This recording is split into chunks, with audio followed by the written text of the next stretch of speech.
thank you very much for giving up your time. And one thing I have plenty of at the moment is time.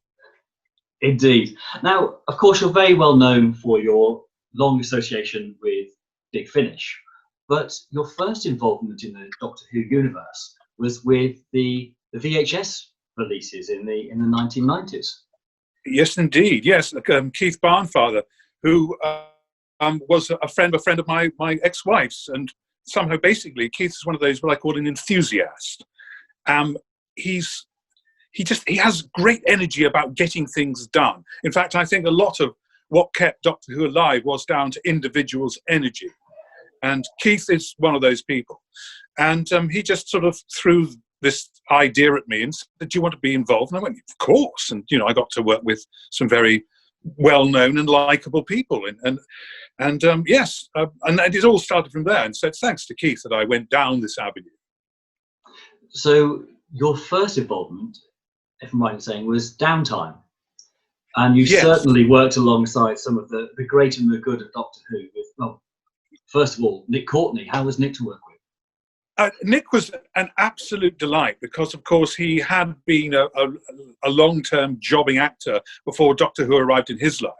I mean, you can see him turning up on Edgar Wallace Presents from the late 50s, early 60s. So he had a long association with acting before he ever got to Doctor Who. So he was like old school.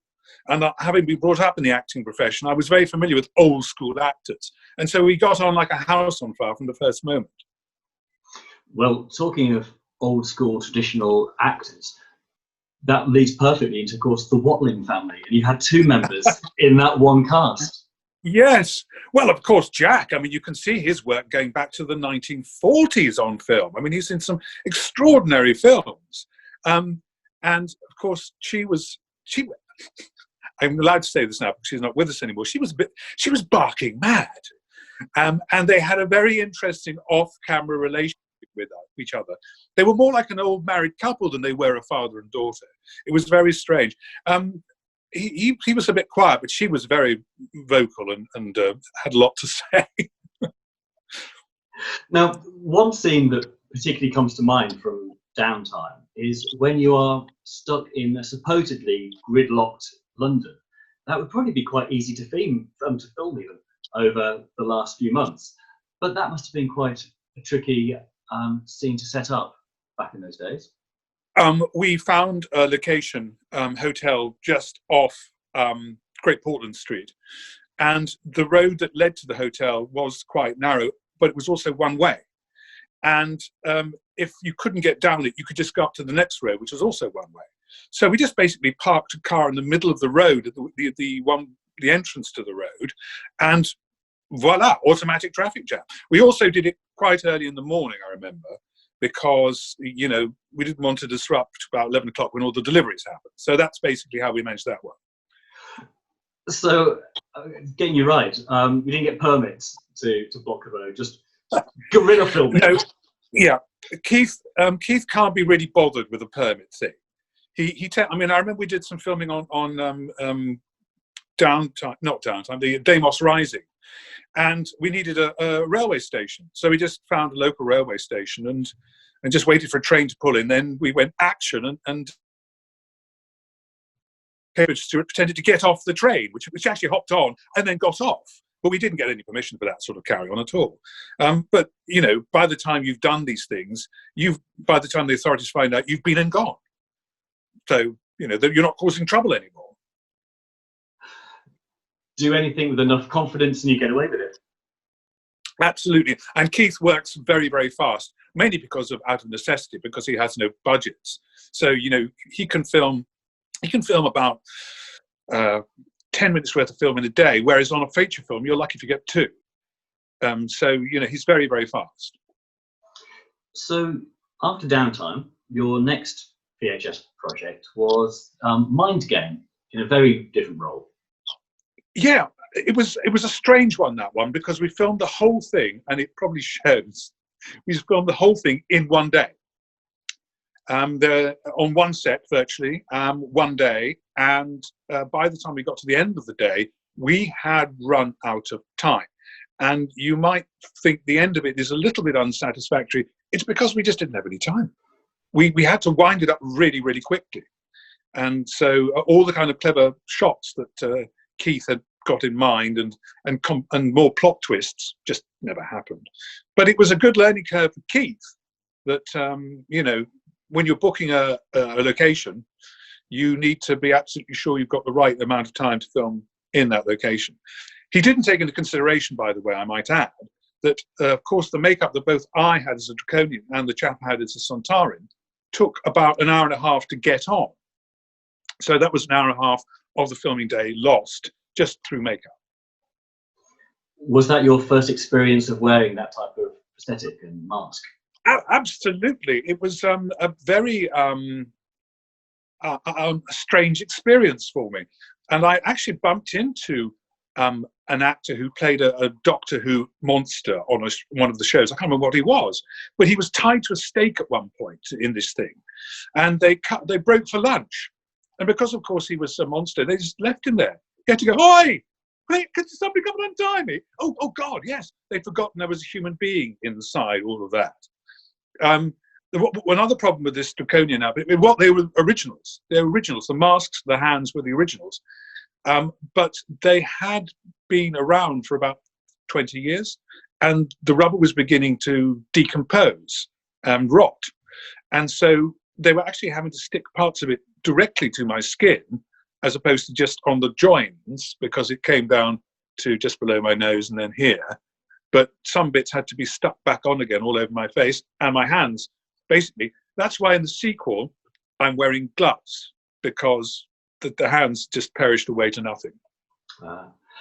Now, you mentioned the sequel, which is the Mind Game trilogy, and you actually had a hand in writing one of the segments of that piece. Well, yes, when it was first mooted to me by Keith, I said to him, look, I sort of understand this character quite well, because, I mean, you know, when you're playing a character, you sort of think, well, yeah, get under his skin. So I thought, well, I'll just write a story and see if he runs with it. He loved it.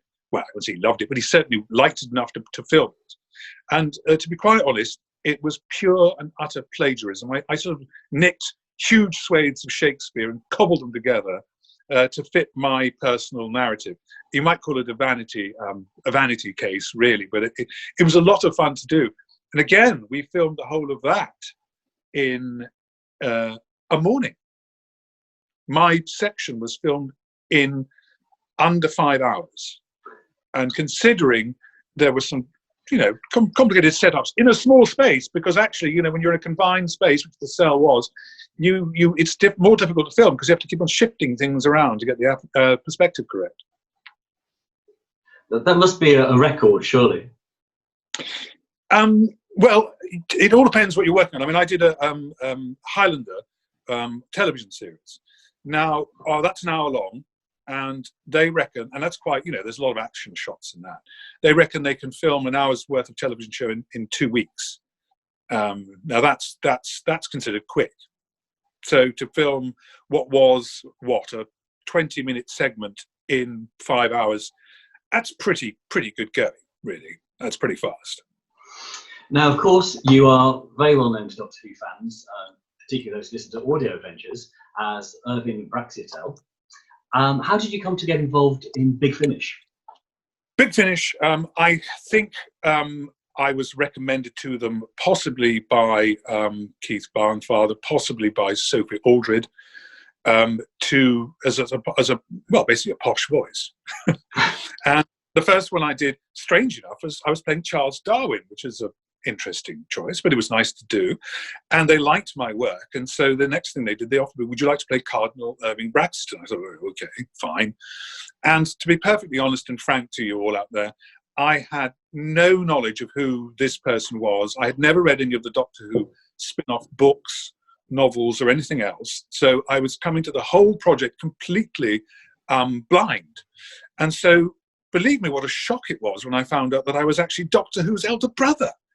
I mean, it was, first of all, I had the shock of finding out I was a Time Lord. That was pretty wacky. But then to find out I was Doctor Who's brother, that was quite alarming. So it started with the Cardinal, and then of course we went into Bernice Summerfield, where Irving Praxiteles moved on in time and space to a different kind of netherworld, or whatever you want to call it. And there was a point when there was about 3 of me going around the universe, and there was a glorious point in I can't remember. There was one about a bank where the entire bank was run by clones of me. So one episode I played about 10 different Irving Praxiteles, and I had to make them all different, which can be quite difficult. Now, Brettell is an incredibly complex character. You know him better than anyone. How would you describe him in simple terms? In simple terms, and I always said the same thing, Irving Praxiteles is a man who wants the best for the universe, or the world he lives in at least. And if he has to break a few eggs to make that happen, he will. And he will be ruthless. But it is always for the common good. There was a time, of course, when he was, let us say, suffering from mental illness, when he went a bit off the rails. But then, absolute power does corrupt, absolutely. And as we can see by this present situation worldwide, that some leaders perhaps lose touch with proper reality, certainly true of rather close to home countries. And I think that he did lose his plot a bit. But you see, I think a lot of the time writers write themselves into corners. And when you're writing a long-running series of characters, you can actually overcomplicate matters. And I remember about 7 years ago, the writers decided to trim down the Bernice Sommerfeld stories, take it back to first principles, and thankfully did keep a hold of me for at least a few of the intervening stories we've had over the years. Yeah. There's clearly a bond and a connection there between Benny and Praxiteles. For Brax, what do you think the appeal of Bernice is?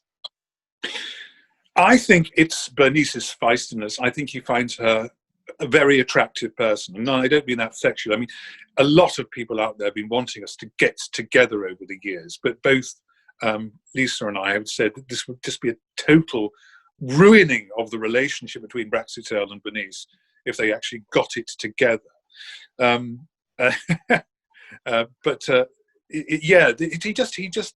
He finds her a very feisty and interesting person, and also, yeah, he's attracted to her in a strange Praxitelian way. Yeah, that would be the strangest morning after the night before ever. I remember discussing with a writer the possibility of that happening, and we have dropped kind of funny little hints in some of the stories, like we're a little bit too close to each other, and what is the reason? And it turns out to be a dream, or it turns out that they're sharing a room for some bizarre reason.